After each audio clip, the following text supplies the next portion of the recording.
Continentes. Gaby, buenos días. ¿Tú amaneciste preparada con este frío? Bueno, todavía no he salido del estudio, entonces no me ha pegado mucho, pero tenemos la combinación perfecta. Hablaba con mi hijo de eso ayer. Tenemos ese sol radiante con esa brisa, así que es maravilloso vivir aquí en Florida. Sí, de verdad somos privilegiados. Yo vengo de Orlando y me estaba congelando con ese frío y de verdad que siempre digo cuando llego a Miami que es rico nuestro clima. Estamos favorecidos por la naturaleza. Gaby, vamos a entrar ya en materia informativa si te parece. Me gustaría que comenzáramos con Estados Unidos y habláramos acerca de estos acuerdos que se están manejando con respecto al cierre de fronteras. Hablemos un poco acerca de los pros y de los contras de estas decisiones. Bien, Marjorie, hay muchísimas cosas que están en pleno desarrollo relacionadas a la frontera de Estados Unidos. Ha tomado un papel fundamental en los últimos meses porque está impactando directamente la campaña presidencial a esas presidenciales de noviembre de 2024.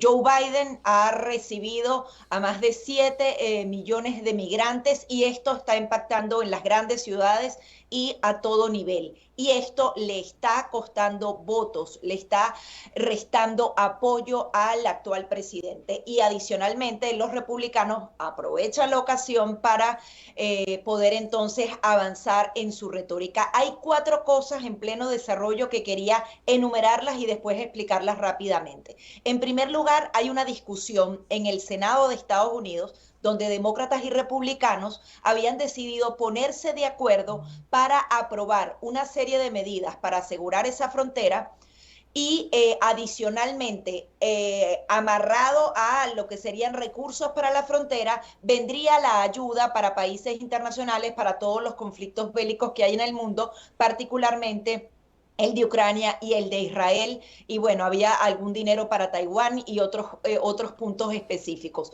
Los demócratas están clamando por ese dinero, los republicanos no están muy convencidos porque la deuda nacional es muy alta. Amarraron a la frontera con el tema de los conflictos y los republicanos estaban logrando una serie de medidas que han venido clamando desde hace bastante tiempo y es reformas en el tema del asilo político. ¿Por qué? Porque ahora todas las nacionalidades, Marjorie, llegan a Estados Unidos y dicen yo quiero asilo político. ¿Qué pasa en casos como el de Nicaragua, el de Venezuela, el de Cuba? Prácticamente es fácil entender ese asilo político, pero ¿qué ha pasado con las demás nacionalidades? Creen que asilo político puede ser tener inseguridad en su país, no tener suficientes recursos económicos en su país, y eso no aplica para asilo político. Sin embargo, esas personas piden el asilo viniendo de Chile, de México, pero el proceso se ha alargado tanto que pueden estar hasta 10 años en este país con papeles temporales y estar aplicando un asilo político del que no califican. Están pidiendo reformas a ese asilo político, que ese proceso que prácticamente está tardando 10 años se pueda dirimir en unos 6 meses, y hablaban de un punto fundamental que era el cierre de frontera dependiendo del número de personas que llegaba diariamente o semanalmente. Hablaban de un número diario de, por ejemplo, si llegaban 5.000 personas, a partir del 5.001 cerrar completamente la frontera, hacerlo de manera semanal en unos 8.500 migrantes. Allí llama la atención que ahora se habla de cerrar la frontera cuando siempre la administración de Joe Biden ha dicho la frontera no está abierta. Si ellos hablan de cerrarla, obviamente pareciera que está abierta por lo menos parcialmente. Todo eso iba muy bien, se estaban poniendo de acuerdo los dos partidos, pero ¿qué pasó? En primer lugar, dicen que Donald Trump ha hablado con varios de sus partidarios y le ha dicho no, hay que bloquear esta propuesta. E incluso algunos de ellos, algunos republicanos han dicho que no lo hace porque no sea adecuada la reforma, sino que sencillamente quiere hacer pagar de manera electoral a la administración Biden por lo que ha venido sucediendo. Han hablado de más de 500 terroristas que han ingresado por esa frontera, hablan de miles de niños que terminan en grupos de trata de personas que son comercializados dentro de Estados Unidos. Entonces, Aquí el tema es que ambos partidos políticos tienen muchos intereses. Pareciera que eso se iba a aprobar en el Senado y iba a pasar a la Cámara de Representantes, pero no va a pasar de ahí, de esa Cámara de Representantes. Por lo menos hoy no hay votos suficientes con estas nuevas decisiones que tienen los republicanos. Biden le había pedido al Congreso, dame el dinero y dame la autoridad para poder cerrar la frontera, porque al final tiene que tomar las medidas que no quería tomar. Eso está pasando en el Senado estadounidense.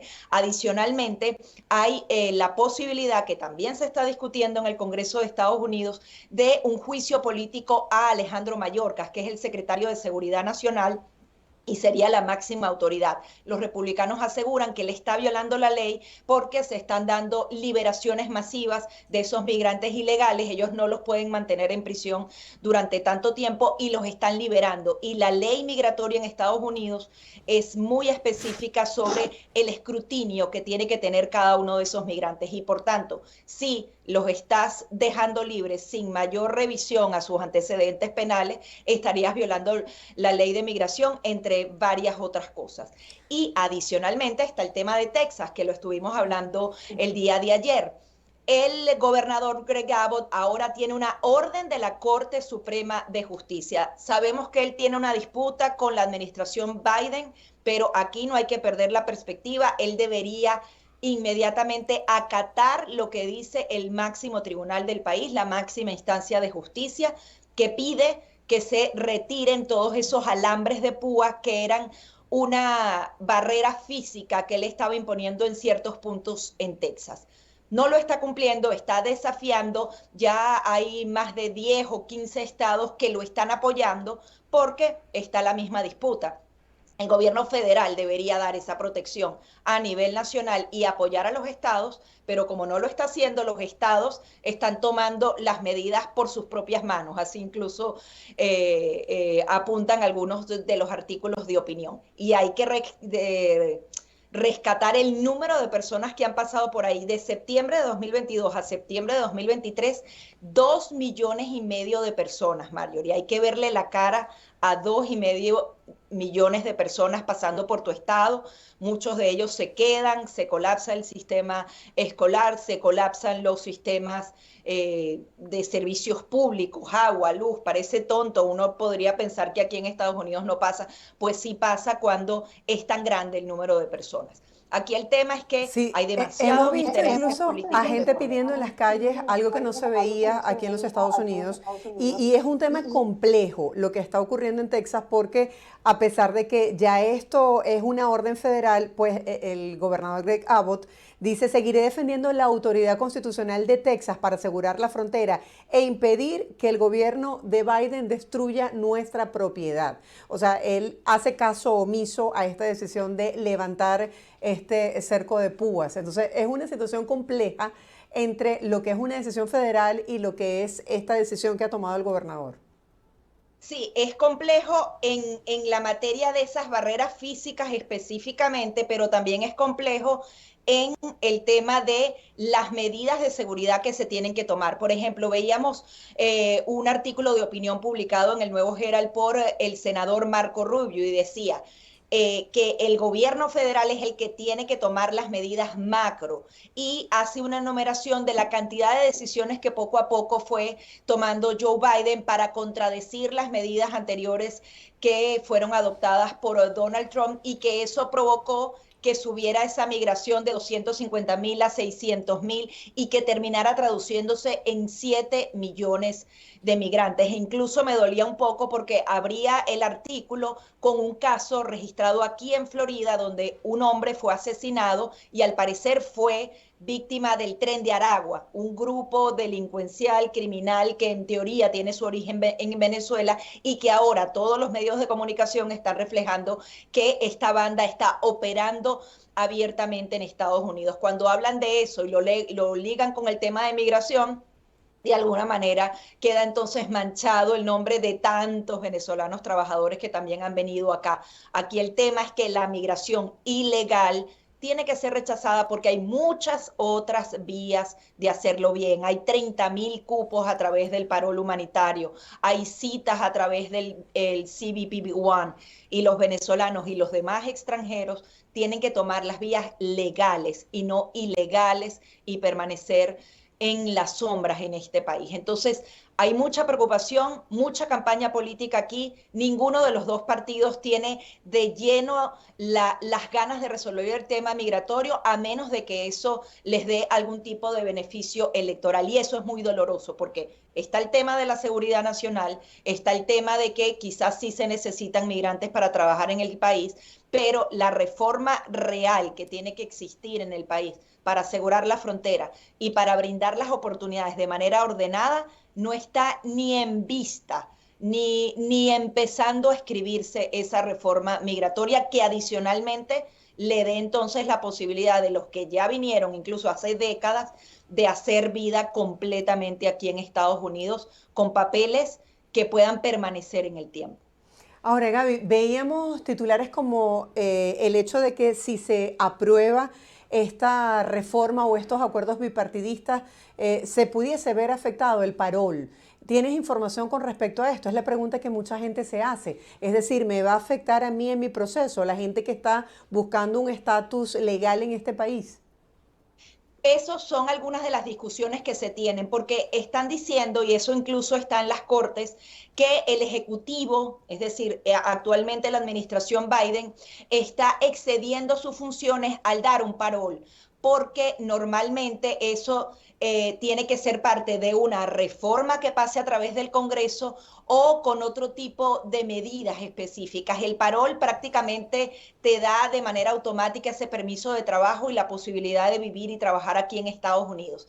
Eso lo tienen que dirimir las cortes y se está negociando, están negociando. Me vas a dar dinero para Ucrania y para Israel y adicionalmente yo te voy a dar dinero para cerrar esa frontera cuando hay un número específico de migrantes, para cambiar algunas normativas de la ley de asilo, para crear otro título 42 o una figura semejante que haga que inmediatamente expulsen a los migrantes.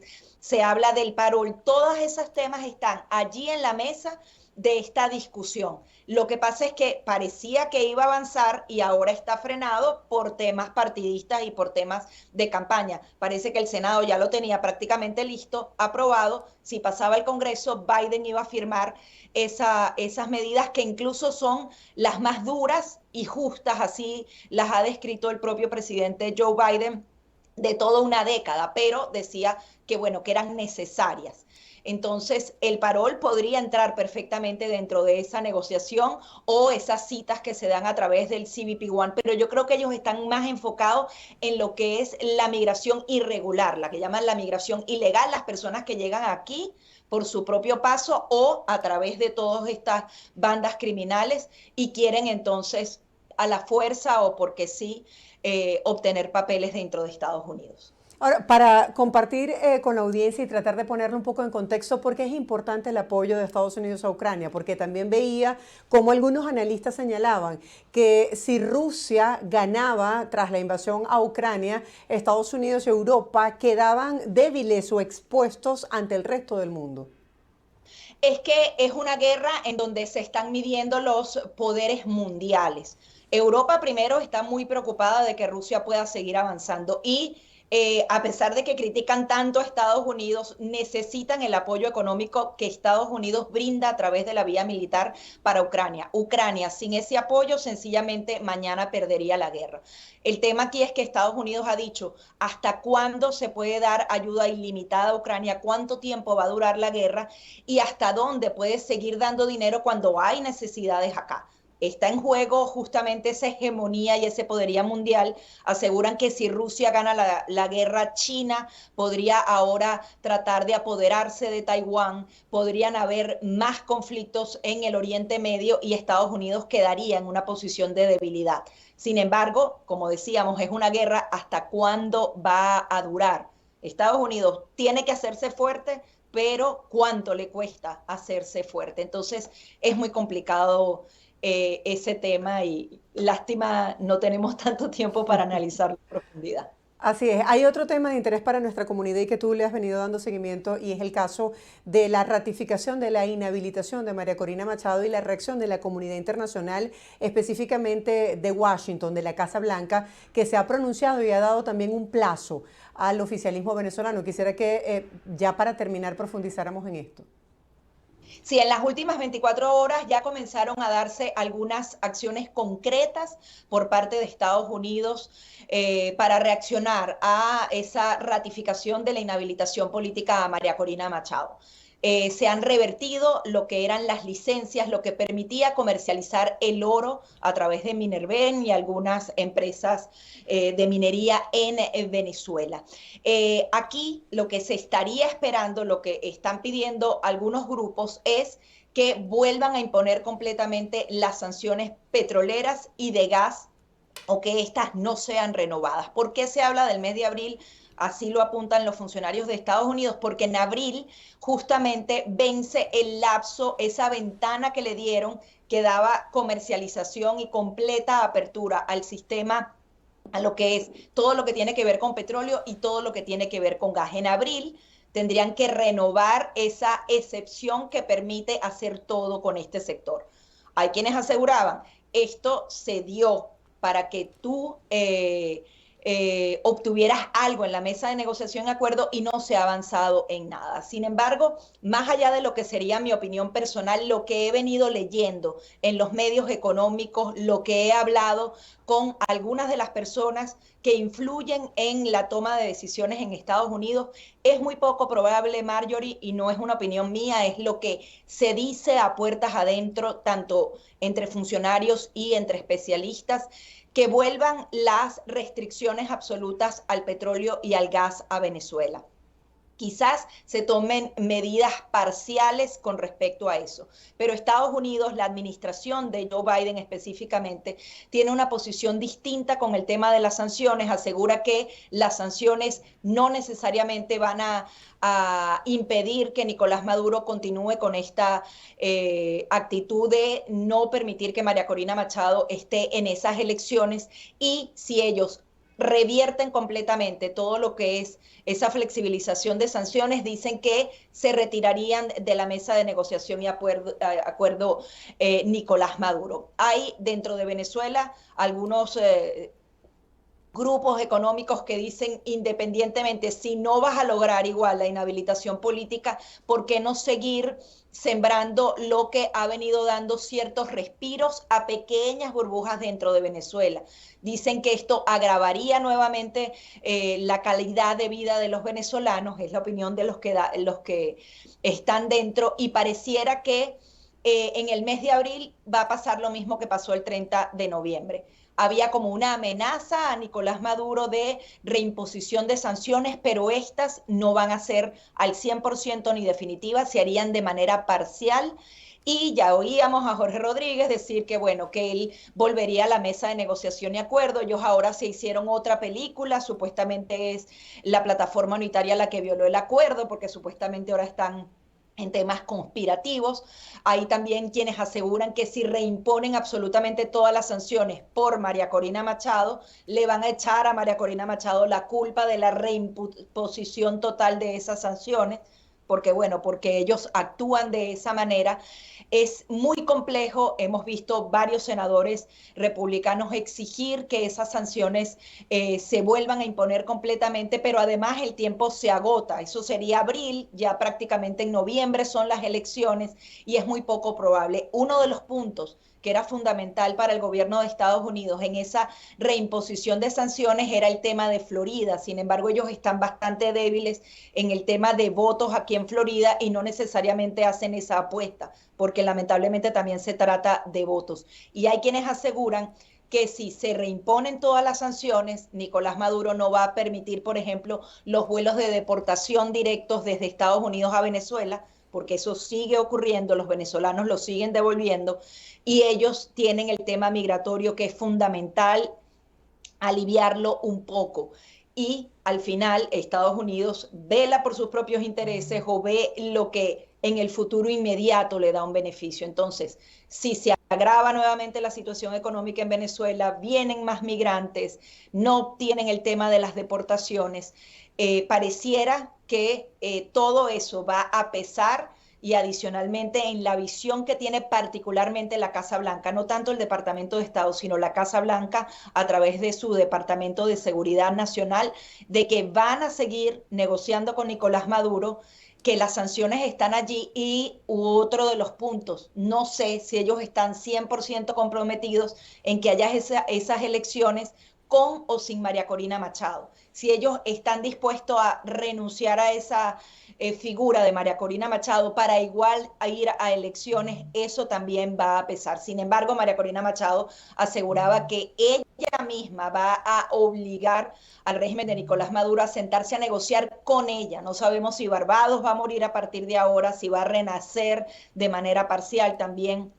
Eso va a depender de Estados Unidos y si María Corina Machado logra orquestar internamente a todo ese movimiento de ciudadanos que quieren un cambio. Entonces, no sé si a través de la vía de las sanciones se puede lograr ese cambio, por lo menos es lo que dicen, no se trata de mi opinión, lo que dicen los artículos en Bloomberg y lo que se habla a puertas cerradas, es muy poco probable entonces que esas sanciones vuelvan al máximo. Y adicionalmente ya vemos que las autoridades lo van alargando. Primero era, tienes hasta el 30 de noviembre, ahora tienes hasta abril. Si ellos quisieran reimponer las sanciones, lo hacen el mismo día en que sucede la violación a ese acuerdo de Barbados. Claro, porque si la contraparte está incumpliendo, mucha gente se pregunta, bueno, ¿por qué tú entonces si vas a cumplir la fecha del acuerdo? Ya veremos qué pasa, son noticias en desarrollo. Gracias, Gaby, por compartirnos tus perspectivas periodísticas sobre estos temas que son noticias y que siguen en desarrollo. Ya veremos. Feliz día. Feliz día para ti también y para todos. Gracias. Era nuestra compañera Gabriela Peroso acompañándonos el día de hoy.